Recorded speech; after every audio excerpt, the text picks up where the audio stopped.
Good morning. Welcome, and thank you for joining us for our worship service this morning.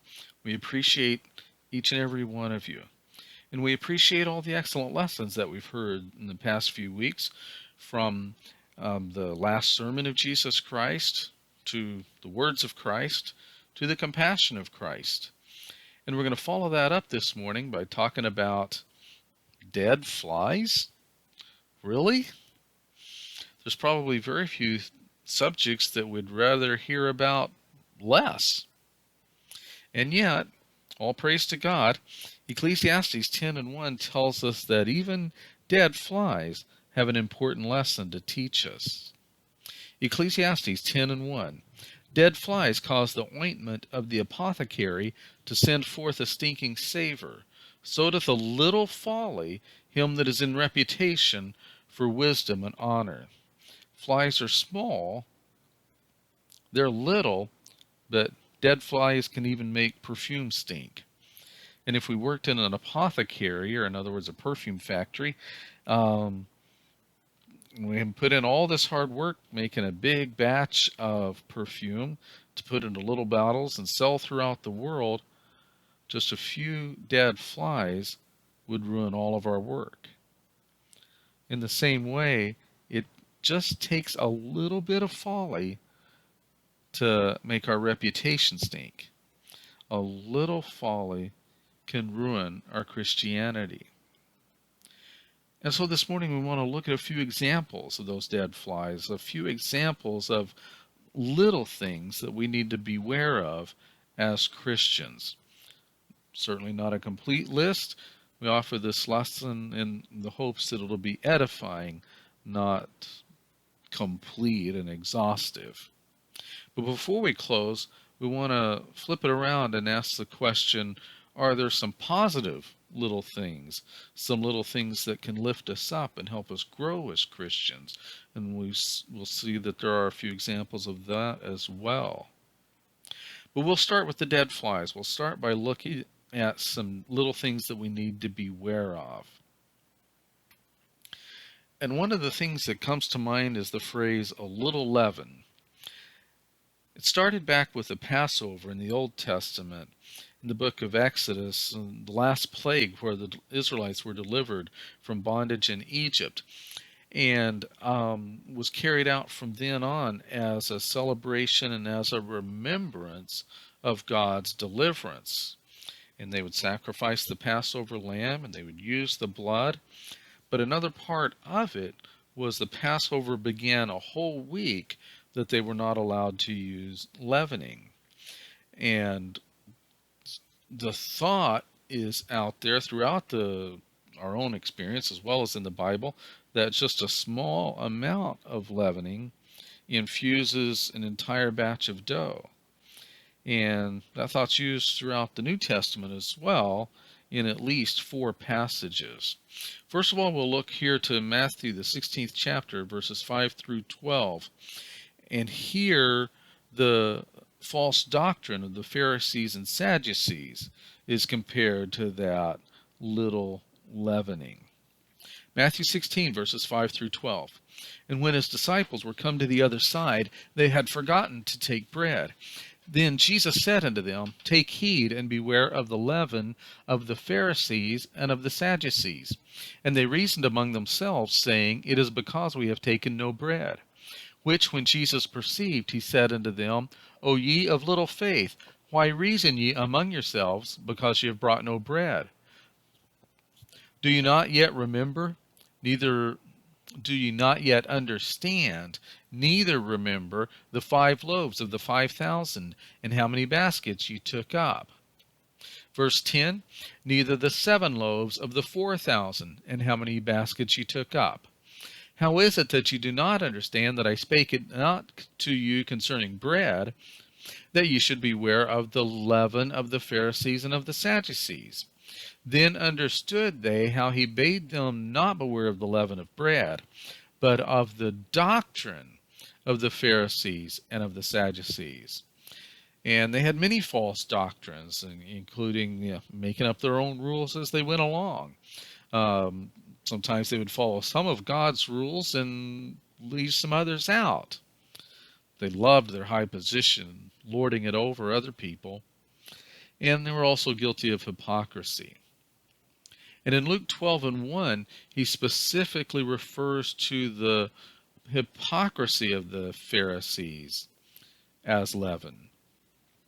Luke 12:1, in the meantime, when there were gathered together an innumerable multitude of people, insomuch that they trode one upon another, he began to say unto his disciples, first of all, beware ye of the leaven of the Pharisees, which is hypocrisy.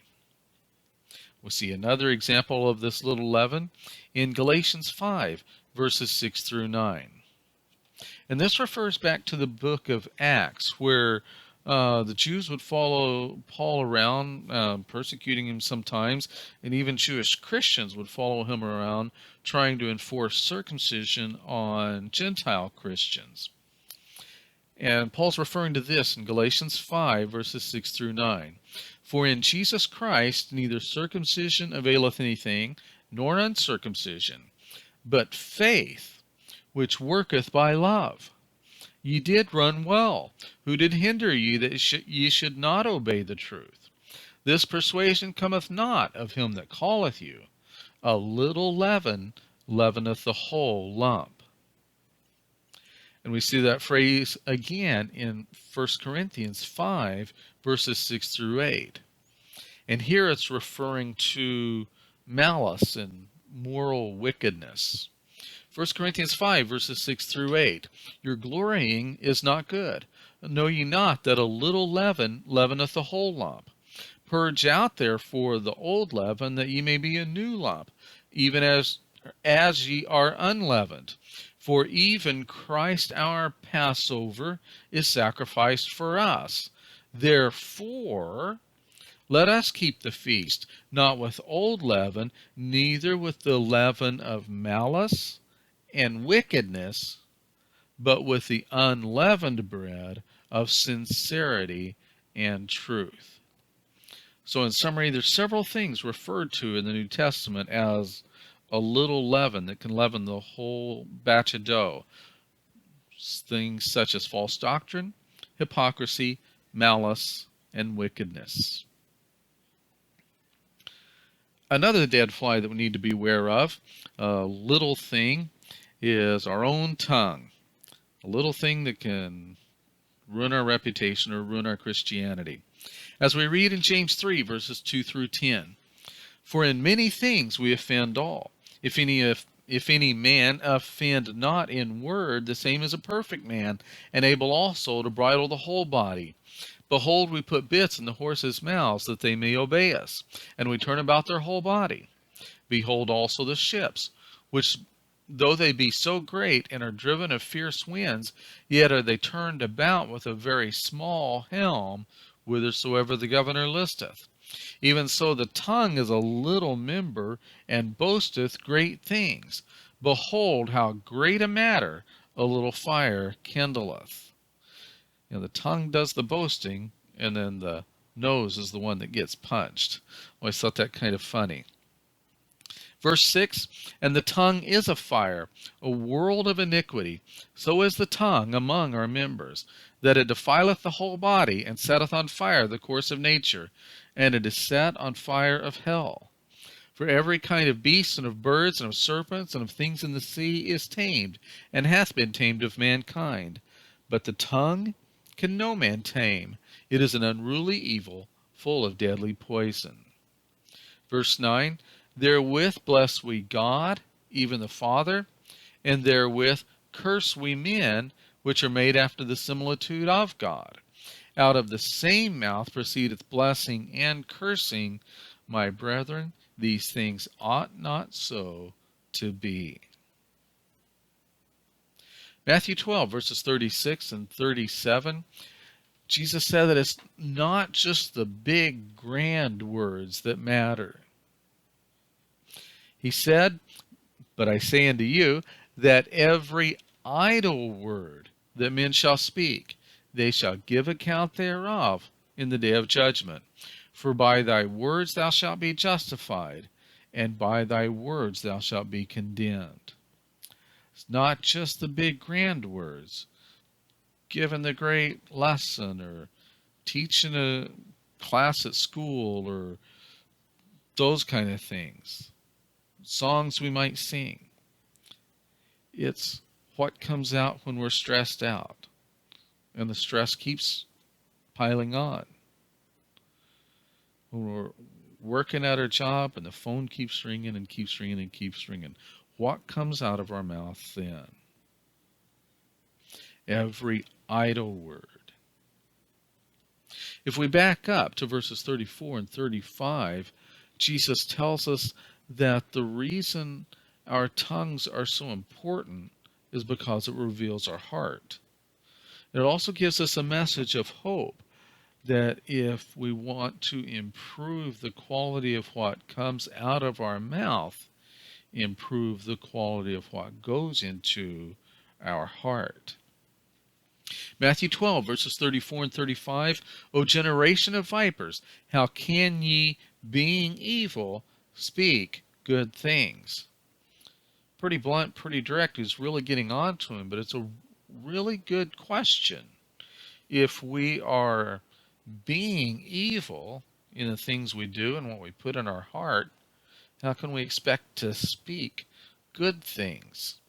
He goes on to say, for out of the, notice this word, abundance of the heart, the mouth speaketh. A good man out of the good treasure, abundance, of the heart bringeth forth good things. And an evil man out of the evil treasure bringeth forth evil things. We do treasure up something in our heart. If we treasure up an abundance of good, then what will come out of our mouth will be good. As Paul instructs us in Colossians 4 and 6, let your speech be always with grace, seasoned with salt, that ye may know how ye ought to answer every man. And Proverbs 18:21 reminds us again of the importance of our tongue on the day of judgment. It said, death and life are in the power of the tongue, and they that love it shall eat the fruit thereof. Well, we could go on and on. All kinds of other examples of little things that we need to be aware of. Have you ever heard of a little white lie? Doesn't take much study very deep into the scriptures to see that God's probably not going to look at it that way. Or how about there's several things in the 5th chapter of Matthew where he says not only don't do these great big things, but also don't let the little things into our hearts that leads to it. For example, don't murder, but also don't be angry with our brother without a cause. Don't commit adultery, but also don't look at a woman to lust after her. Don't let what we might think of as little things lead us astray into bigger things. We'll look at one more example for the purposes of the lesson this morning. It's kind of along those same lines. Don't let a little thing lead us into even bigger things. We'll start in the 1st chapter of Romans. We'll read verses 26 through 32 first, and this is a list of what we'd think of as big things, vile, ugly sins. It's kind of ugly just to even read. Romans 1, verses 26 through 32, for this cause God gave them up unto vile affections, for even their women did change the natural use unto that which is against nature.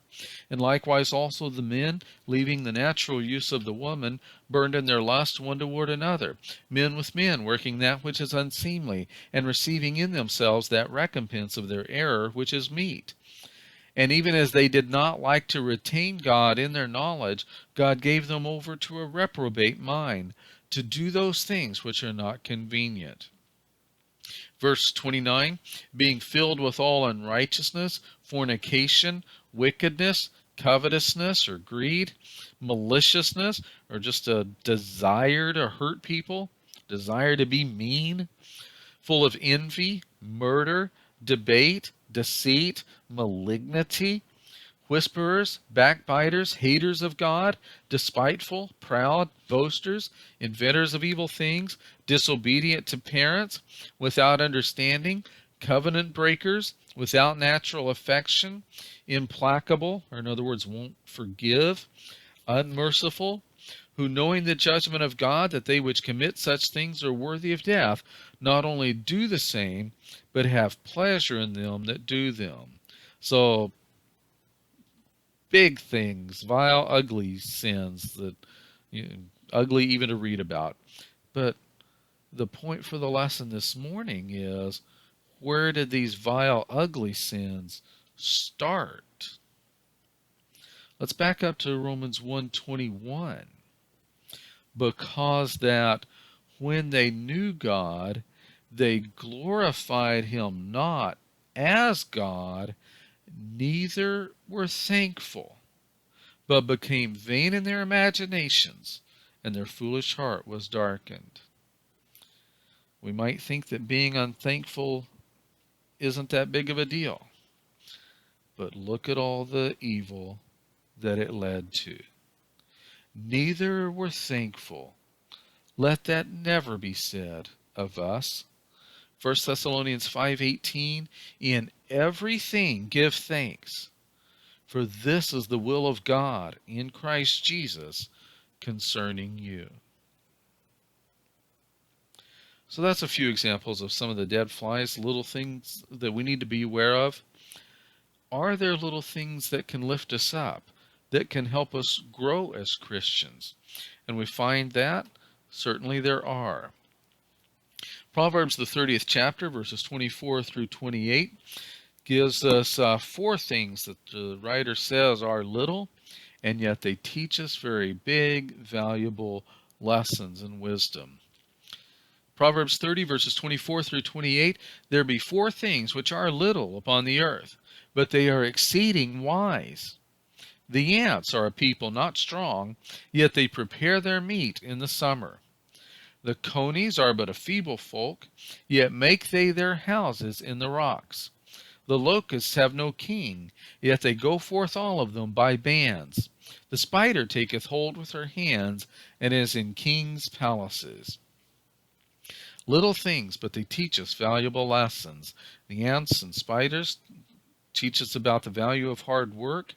The conies, even though they're feeble, and I know I feel feeble at times, yet they build their houses in the rocks, which has special meaning to you and I as Christians. In Matthew 7, that Jesus is our rock, and we build on the rock by doing what he says. And the locusts teach us about teamwork. Let's look at some examples from the New Testament. A few examples of little things that can build us up. Matthew 18, verses 1 through 4. What can a little child teach us? Matthew 18, 1 through 4, at the same time came the disciples unto Jesus, saying, Who is the greatest in the kingdom of heaven? And Jesus called a little child unto him, and set him in the midst of them, and said, Verily I say unto you, except ye be converted and become as little children, ye shall not enter into the kingdom of heaven. Really don't have to worry about who's the greatest if we don't make it in the first place, do we? Verse 4, Whosoever therefore shall humble himself as this little child, the same is greatest in the kingdom of heaven. Even a little person can teach us a big lesson about humility. Mark 12, verses 41 through 44, an example of generosity. And even though the amount of money donated in this example is very small, Jesus said that the person's generosity and faith were very large. Mark 12, verses 41 through 44. And Jesus sat over against the treasury, and beheld how the rich cast money, and beheld how the people cast money into the treasury, and many that were rich cast in much. And there came a certain poor widow, and she threw in 2 mites, which make a farthing. And he called unto him his disciples, and saith unto them, Verily I say unto you, that this poor widow has cast more in than all they which have cast into the treasury. For all they did cast in of their abundance, but she of her want did cast in all that she had, even all her living. They might have been tithing and giving 10%, or maybe even a little more out of their own generosity. But Jesus said she gave it all, 100%. So even though the actual amount was small, the generosity behind it and the faith within it were very large. Matthew 10, verses 40 through 42, Jesus speaking here, and he tells us that, just like we read earlier about that every idle word could trip us up in the day of judgment, here he tells us that even the smallest kindnesses are going to count in the day of judgment as well.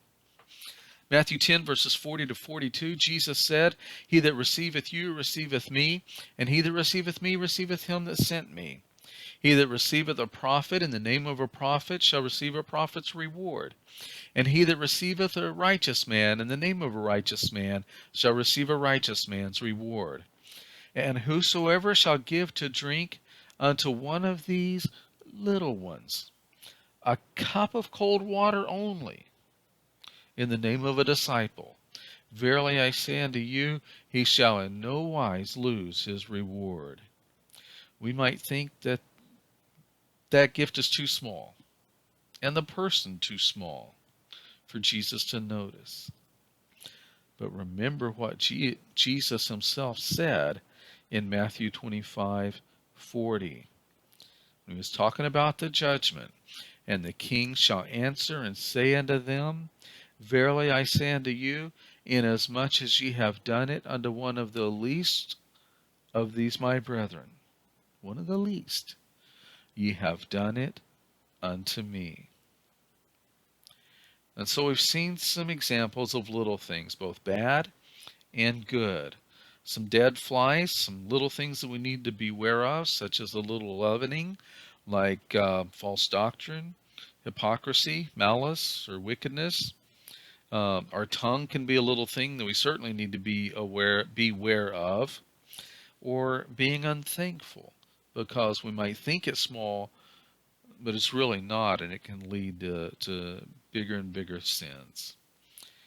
And we saw some little things that were positive that can build us up as Christians as well, like hard work, doing what Jesus tells us to, teamwork, humility, generosity, kindness, and faith.